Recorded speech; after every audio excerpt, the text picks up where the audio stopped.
নমস্কার বন্ধুরা, স্বাগত জানাচ্ছি সবাইকে বানানি কিচেনে। নিশ্চয়ই সবাই ভালো আছেন, আমিও ভালো আছি। তো পুজোর দিনে তো নিরামিষ খেতে হবে, তো সেই জন্য এই যে চাউমিন নিয়ে নিলাম। এই যে কিছুটা চাউমিন নিলাম, এখন এগুলো আমি রান্না করব। তো আসলে পুজোর ব্যস্ততার কারণে কয়দিন কিন্তু কোনো ভিডিও দিতে পারিনি, আর আপনাদের ভিডিওটাও দেখতে পারছি না। তো কিছু মনে করবেন না, আসলে পুজোয় আসলে অনেকটা তো ব্যস্ত থাকতে হচ্ছে, সেজন্য আমি কারোর ভিডিও দেখতে পারছি না। তো যাই হোক, চাউমিনগুলো আমি এখন ভালো করে ধুয়ে নেব। তো চাউমিনগুলো কিন্তু আমি গরম জল দিয়ে ধুচ্ছে, আর ঠান্ডা জল দেওয়ার থেকে কিন্তু গরম জল দিয়ে ধুলে একটু ভালো হয়। আর এই অনেক চাউমিনে কিন্তু একটু বালি থাকে। তো যাই হোক, চাউমিনগুলো আমি ভালো করে এখন ধুয়ে নেব। 3 থেকে 4 বার তো ধুয়ে নিলাম এই চাউমিনগুলো। তো চাউমিনগুলো 3 থেকে 4 বার ধোয়ার পরে যে আমি একটু জল দিয়ে 10 মিনিটের জন্য কিন্তু রেখে দিলাম। তো 10 মিনিট পরে আমি এই যে ফিরে এসে আপনাদের দেখাচ্ছি। তো চাউমিনগুলো কিন্তু এখন অনেকটা বড় হয়ে গেছে জল টেনে নিয়ে। তো কতটা বড় হয়ে গেছে দেখেই কিন্তু বোঝা যাচ্ছে। এই চাউমিনগুলো তো আমি এই চাউমিনগুলো আবার একটু এভাবে ভালো করে চেটকে কিন্তু ধুয়ে নেব। তো তারপরে আমি রান্না করব।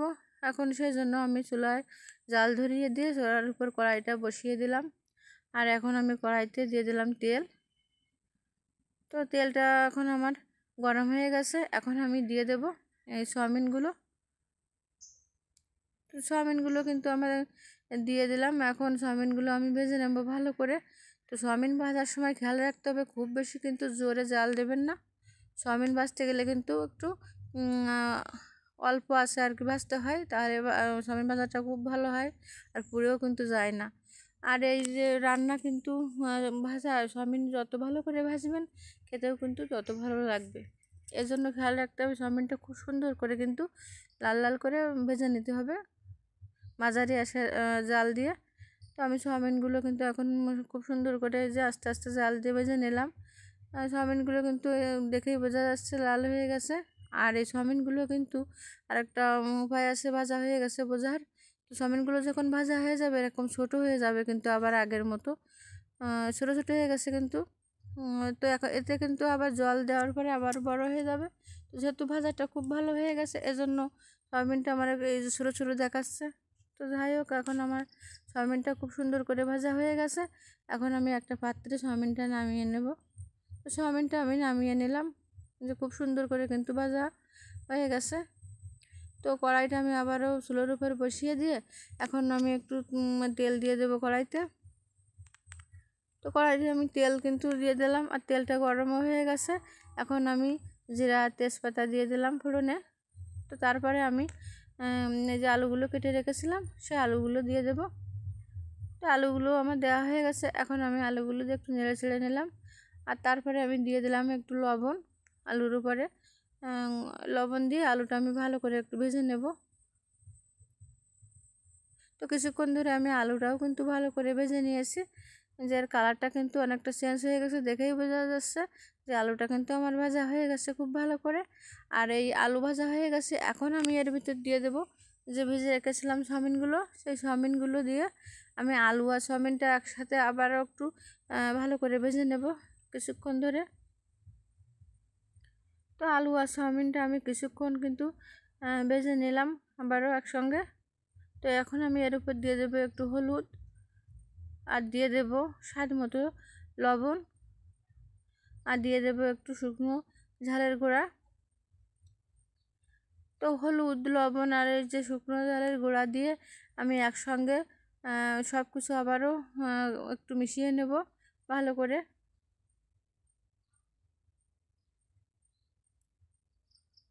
তো আমি সব উপকরণগুলো কিন্তু একসঙ্গে ভালো করে মিশিয়ে নিলাম।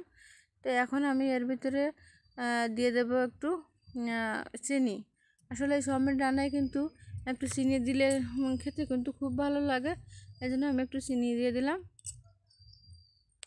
তো চিনিটা দিয়ে আমি চাউমিনটা আবারও একটু ভালো করে নেড়ে ছেড়ে নিচ্ছি। তো এখন আমি এর ভিতরে কিন্তু আর কোনো মশলা অ্যাড করব না, এখন আমি এর ভিতরে দিয়ে দেব পরিমাণ মতো জল। এটা যেহেতু নিরামিষ রান্না, আমি কোনো পেঁয়াজ রসুনই কিন্তু ব্যবহার করলাম না, এইভাবেই রান্না করব। তো এখন পরিমাণ মতো আমি জল দিয়ে দিলাম। তো খুব বেশি কিন্তু জলের প্রয়োজন হয় না এই রান্নায়। তো আমি জলটা দিয়ে একটু নেড়ে ছেড়ে এখন আমি ঢাকনা দিয়ে কিছুক্ষণ জাল করে নেব। তো আমি ঢেকে দিলাম, আর ঢেকে দিয়ে কিছুক্ষণ জাল করে এখন ঢাকনাটা খুলে একটু নেড়ে ছেড়ে দিলাম যাতে তলার দিকে না লেগে যায় সেজন্য। আর এখন আমি এর ভিতরে দিয়ে দেব একটু সুই ঝাল। আমি আগেও আমার রান্নায় দেখেছি সুই ঝাল দিয়েই রান্না করি আমি অনেক রান্না। তো সুই ঝাল দিলে কিন্তু রান্নার টেস্টটা কিন্তু অনেক গুণ বেড়ে যায়, খেতে খুব তো ভালো লাগে আমার এই সুই ঝাল। সেজন্য আমি আর কি আমার রান্নায় সুই ঝাল দিই আমি। তো যাই হোক, সুই ঝালটা দিয়ে আমি এবার ঢেকে দিয়ে আরও কিছুক্ষণ আমি জাল করে নেব। তো কিছুক্ষণ জাল করে এখন ঢাকনা খুলে আমি একটু নেড়ে ছেড়ে নিলাম। আর আগের থেকে কিন্তু এই যে ঝোলটা অনেকটাই কমে গেছে। তো আমি এখন আবারও ঢাকনা দিয়ে আরও কিছুক্ষণ জাল করে নেব। তো ঢাকনা দিয়ে আমি আরও কিছুক্ষণ জাল করে এখন ঢাকনাটা খুলে দেখি এখন কি অবস্থা। তো এখন এই যে দেখা যাচ্ছে কিন্তু ঝোলটা এখন কমে গেছে একদমই। তো এখন কিন্তু তরকারিটা হয়ে গেছে। তো এর ভিতরে যেহেতু আমি আগে কোনো মশলা ব্যবহার করিনি, সেজন্য আমি এখন মশলা দিয়ে দেব। আর আলুগুলোও কিন্তু একদম নরম হয়ে গেছে, যেহেতু আমি আলুগুলো আগে সুন্দর করে ভেজে নিয়েছিলাম সেজন্য। তো যাই হোক, এখন আমি দিয়ে দিলাম একটু জিরা গুঁড়া আর দিয়ে দেবো একটু মশলা গুঁড়া। তো এই সব কিছু দিয়ে আমি একটু নেড়ে ছেড়ে হালকা একটু জাল করে নিয়ে তারপরে নামিয়ে নেব। তো এই যে সব কিছু দিয়ে আমি আর একটু জাল করে নিয়ে এখন আমি নামিয়ে নিলাম। এই যে চাউমিনটা কিন্তু এখন আমার নামানো হয়ে গেছে। এই যে খুব সুন্দর কিন্তু কালার হয়েছে, আপনারা দেখেই তো বুঝতে পারছেন। যে আপনাদের ধরে একটু দেখালাম ক্যামেরার সামনে, খুব সুন্দর কিন্তু কালারটা এসেছে। তো আপনারাও বাড়িতে এভাবে রান্না করে রেখে দেখবেন, একদমই নিরামিষ এই রান্না। এই যে পূজা, যেহেতু পূজা সেজন্যই নিরামিষ আমি রান্না করলাম।